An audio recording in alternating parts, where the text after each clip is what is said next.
September 1st, 1960. Cars and crews roll into the Detroit Dragway from all across the country, eager for competition in the 6th Annual National Drag Race Championships. No time is lost getting these high-powered quarter-milers ready for the pre-race safety inspection. Protective road coverings are removed, and crews make a quick check for travel damage.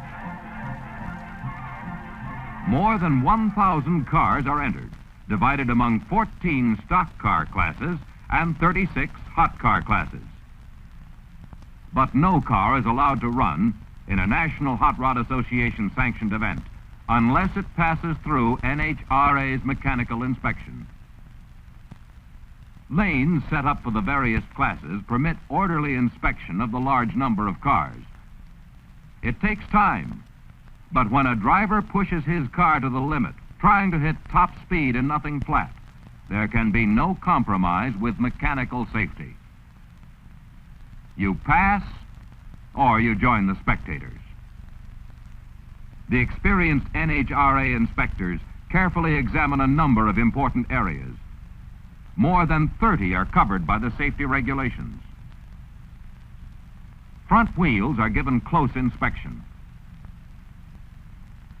At 150 miles per hour, failure in the front wheel assembly would create somewhat of a steering problem.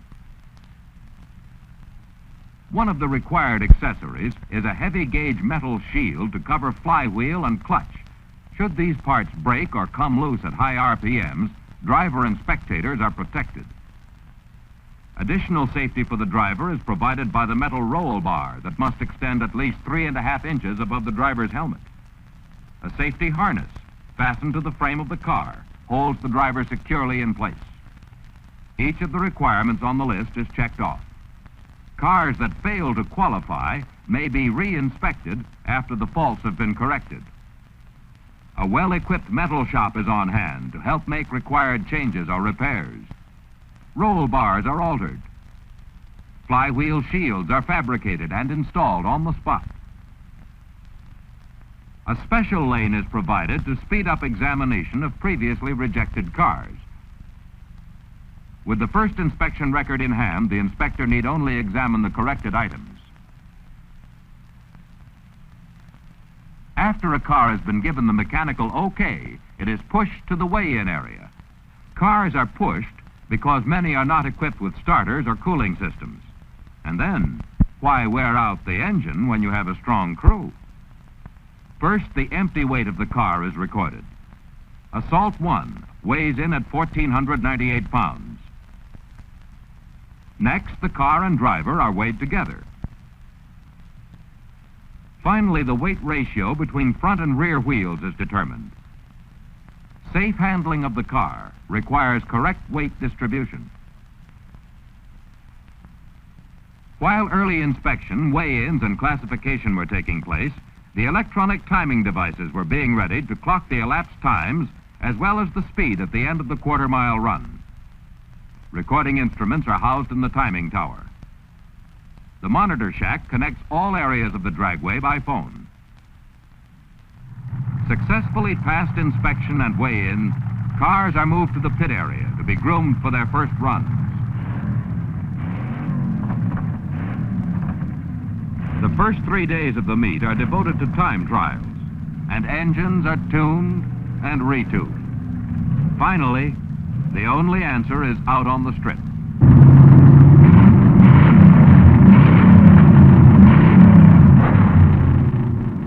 The big go is on.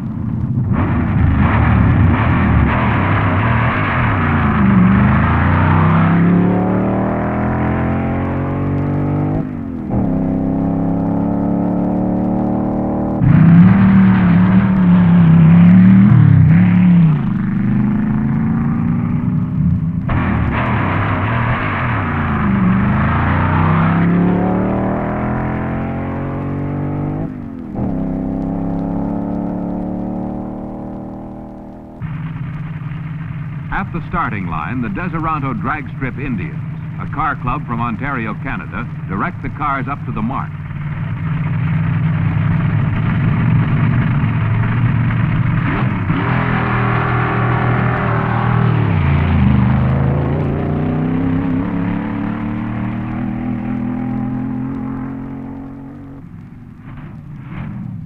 In the time trials, cars run the quarter mile alone against the clock, striving for low elapsed time and top speeds at the finish line.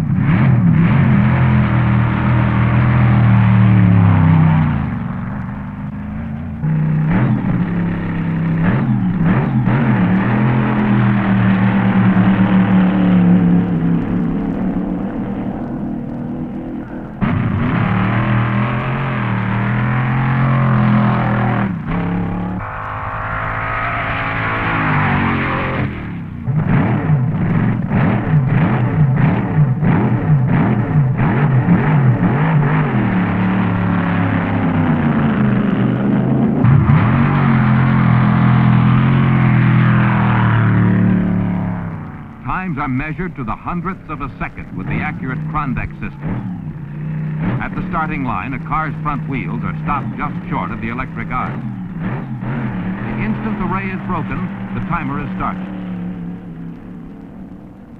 3 beams at the finish form the traps, measuring end-of-run speed and elapsed time. Results are kept for each entry in each of the 36 classes.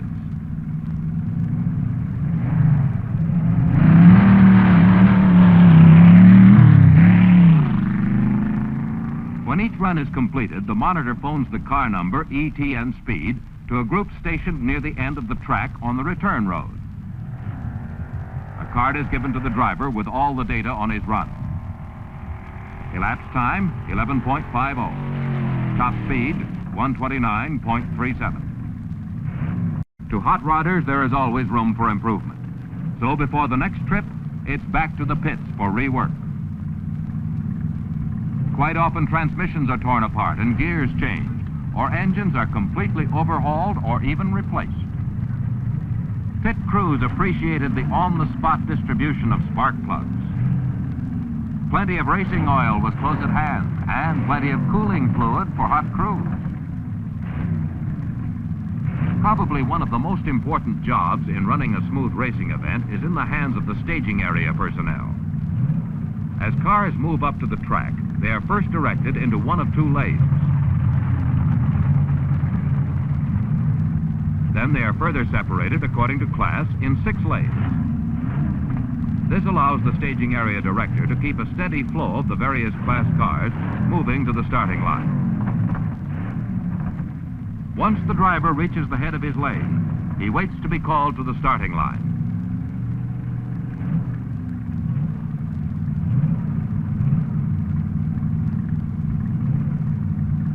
A push to start the engine. And he's ready for the race against time.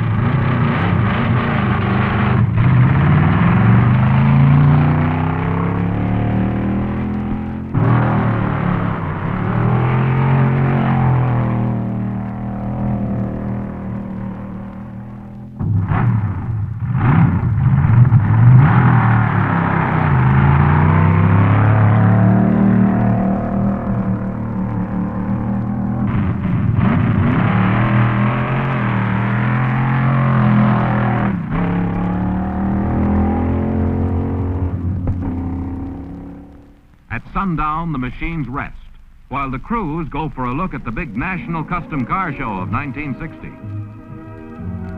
Beautifully displayed dream cars at the Detroit Armory competed for honors in styling and custom craftsmanship. The X-Pac 400 Air Car experimental class winner was an exciting look into the future. The fabulous Golden Sahara II is an all-electronically controlled custom. The big show provided 4 days of automotive splendor for admiring crowds.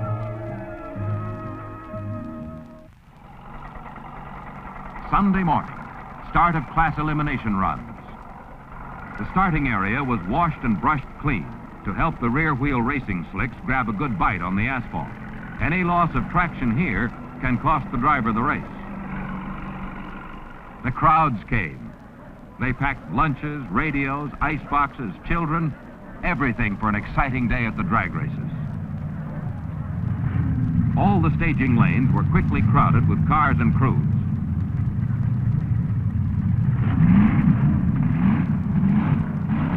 Class eliminations are 2-car heats run tournament style. The loser is eliminated while the winner returns to race again.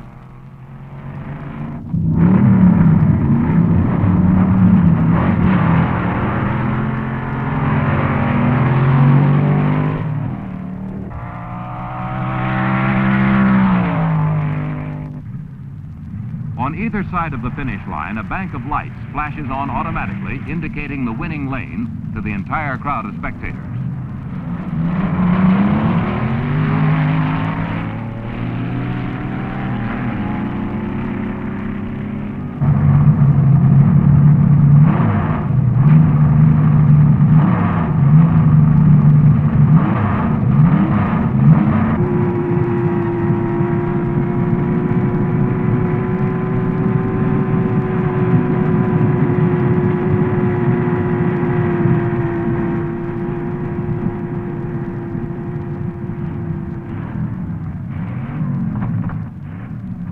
One of the rules of the Nationals requires all entries to use gasoline only.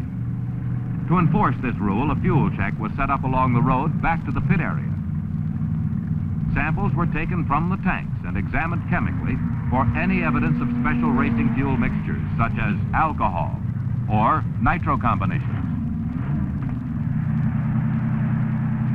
As the eliminations continue, the field narrows and competition becomes keener. The cars that remain are carefully gone over and retuned to a high pitch of performance. Everything must be in perfect order.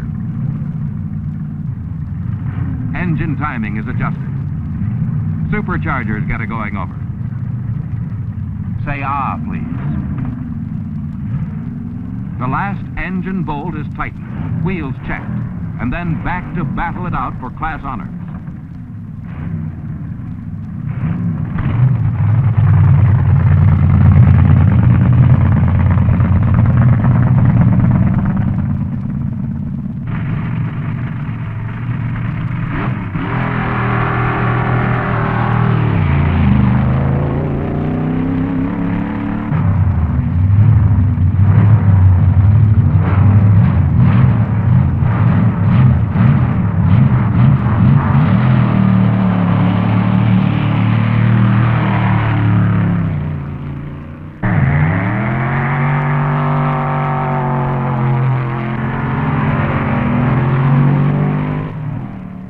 The race is fast, and the result conclusive.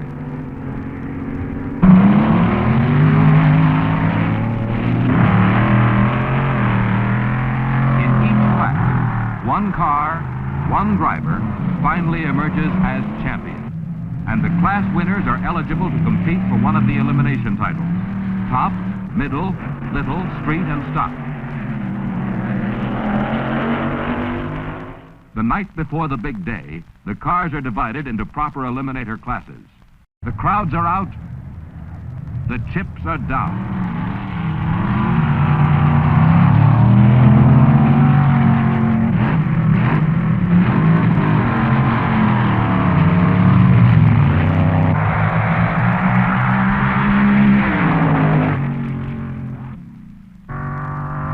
Again, the elimination. 2 up, 1 down. The experts pick the winners as the field narrows to the 5 final runs of the Big Go. First is the stock eliminator run.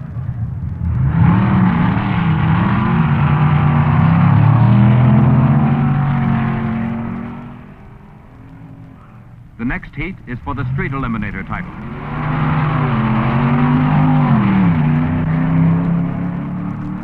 Now the run for little eliminator.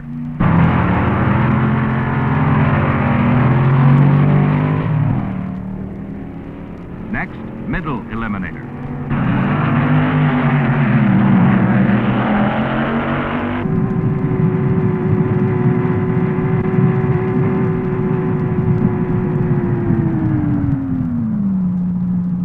Now for the big prize of the meet, top eliminator.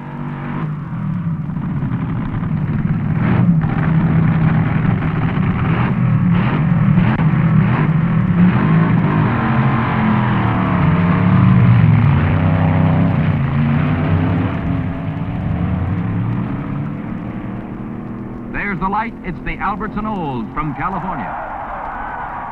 In this year's Nationals, more than $30,000 worth of prizes went to the various winners. 2 things. A twin Chevy-powered dragster from California is sure enough a double winner. with one trophy for top speed of the meet, 171.10 miles per hour, and another for best engineered car. Stock Eliminator title goes to a hometown Pontiac. Street Eliminator Award was captured with an ET of 13.14 seconds and top speed of 108.56 miles per hour by the Custom Speed Shop entry from Washington, D.C. Taking the Little Eliminator title for the second straight year, George Montgomery of Dayton, Ohio, turned 119.94 miles per hour in 11.88 seconds in a Cadillac-powered Willys. Licklider Brothers Chrysler-driven competition coupe with an elapsed time of 10.35 seconds and top-end speed of 152.80 miles per hour took Middle Eliminator awards, a trophy for the mantle and a falcon for the garage. The big moment for the big winner of the 1960 national meet. Albertson Olds entry from Culver City, California, won top eliminator honors with a 9.81 elapsed time in the final heat. The grand prize is worth racing for, and so, judging by the expression, is the title of Mr. Eliminator, top driver of 1960's Big Go.